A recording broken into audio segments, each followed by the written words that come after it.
इराणकडून Ayatollah Khamenei यांचा अमेरिकेने केलेल्या हल्ल्यात मृत्यू झाल्याचं कन्फर्म करण्यात आलंय. इराण विरोधात सुरू असलेल्या इस्रायल आणि अमेरिकेच्या संयुक्त कारवाईमुळे इराणमध्ये दुखवटा जाहीर करण्यात आलाय. जग जेव्हा लोकशाहीकडे वाटचाल करत होतं, तेव्हा इराणची 1979 ची इस्लामिक क्रांती मात्र देशाला एक धार्मिक देश बनवण्याच्या दिशेने गेली.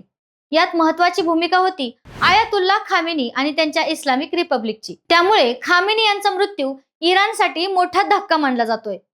इराणच्या इस्लामिक क्रांतीला केवळ इराणमध्ये झालेला सत्तापालट या एकाच आयामातून बघणं चुकीचं ठरेल. कारण या क्रांतीनं इराणला आर्थिक, राजकीय आणि सामाजिक दृष्ट्या धर्मनिरपेक्ष आणि पाश्चिमात्य देशांच्या बाजूने असलेला देश ते एका धार्मिक विचारांवर चालणारा आणि पाश्चिमात्य देशांना थेट विरोध करणारा देश असा एक शिफ्ट दिला.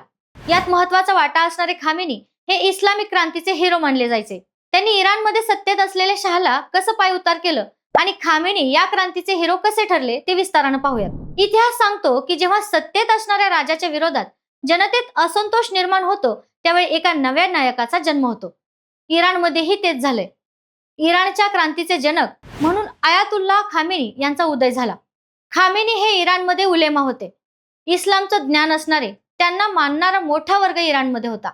1960-70च्या दशकानं इराणमधल्या अनेक मदरशांमध्ये खामेनी यांचा प्रभाव होता. 1964 मध्ये सरकारच्या विरोधात बिगुल फुंकलं गेलं, ज्याचं नेतृत्व खामेनी यांनी केलं. अमेरिकेचं जे सैन्य इराणमध्ये तैनात होतं, त्या सैनिकांना डिप्लोमॅटिक इम्युनिटी मिळाली होती, ज्या अंतर्गत अमेरिकेच्या सैनिकांनी इराणमध्ये केलेल्या एखाद्या गुन्ह्यावर त्यांच्यामध्ये इराणमध्ये नाही तर अमेरिकेत खटला चालवला जाईल अशी तरतूद होती. याचाच खामेनींनी तीव्र निषेध केला. त्यामुळे खामेनी यांना अटक झाली आणि त्यांना 6 महिन्यांचा तुरुंगवास देखील झाला. तुरुंगातून बाहेर आल्यावर इराणचे पंतप्रधान हसन अली मंसूर यांच्याकडे खामेनींना नेण्यात आलं. मंसूर यांनी खामेनींना माफी मागायला सांगितलं, पण खामेनींनी नकार दिला. त्यामुळे चिडलेल्या मंसूर यांनी खामेनींना चापट मारली. खामेनींनी नजरही हटवली नाही. पुढे 2च आठवड्यात मंसूर यांची संसदेत हत्या करण्यात आली. खामेनींच्या समर्थकांना इराण सरकार बंडखोर गट मानायचा.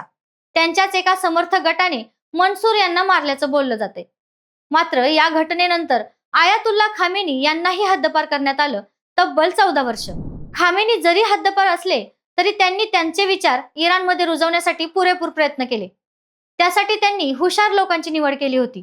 स्वतःला सत्तेत यायचं आहे यापेक्षा खामेनी यांनी शाह आणि त्यांच्या धोरणांवर टीका करण्यावर भर दिला.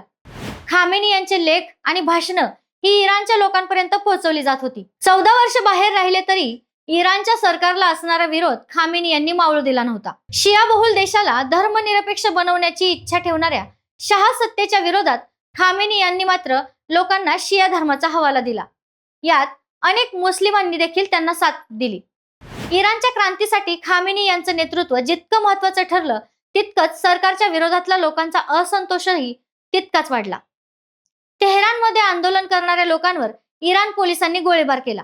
100 पेक्षा जास्त लोक त्यावेळी मारले गेले. या दिवसाला ब्लॅक फ्रायडे मानलं जातं. त्यानंतर आणखी एक घटना घडली, ज्याने खामेनी यांच्याविषयी लोकांच्या असणाऱ्या भावना दुखावल्या गेल्या. इराणच्या एतलात नावाच्या पेपरमध्ये खामेनी हे ब्रिटनचा एजंट असल्याची बातमी आली. त्यांनी इराणी असण्यावर संशय घेण्यात आला. त्यांच्या वैयक्तिक आयुष्यावर टीका करण्यात आली. या लेखाने लोकांच्या भावना खामेनी यांच्या बाजूने आणि इराणच्या सरकारच्या विरोधात भडकावल्या. लोकांचा हा दबाव आता मोहम्मद रेझा यांना सांभाळता येत नव्हता. त्यामुळे 1979 मध्ये त्यांनी इराण सोडलं. मागे एका कमजोर नेत्याच्या हातात इराणची सूत्र दिली. मात्र हीच वेळ साधून 14 वर्षानंतर खामेनी इराणमध्ये परतले. त्यांना इराणच्या सैन्य दलाचीही साथ मिळाली आणि त्यांच्या नेतृत्वात इराण गणराज्याची निर्मिती करण्यात आली. त्यालाच इराणची इस्लामिक क्रांती म्हणतात. मार्च 1979 मध्ये मतदान झालं. 98% लोकांनी या बदलाला समर्थन दिलं. परिणामी रिपब्लिक ऑफ इराण स्थापन झालं. मात्र आता इराणच्या इस्लामिक क्रांतीच्या हिरोच्या मृत्यूनंतर इराणच्या राजकारणात काय होणार आणि त्याचे आंतरराष्ट्रीय राजकारणावर काय परिणाम होतील ते पाहावं लागेल.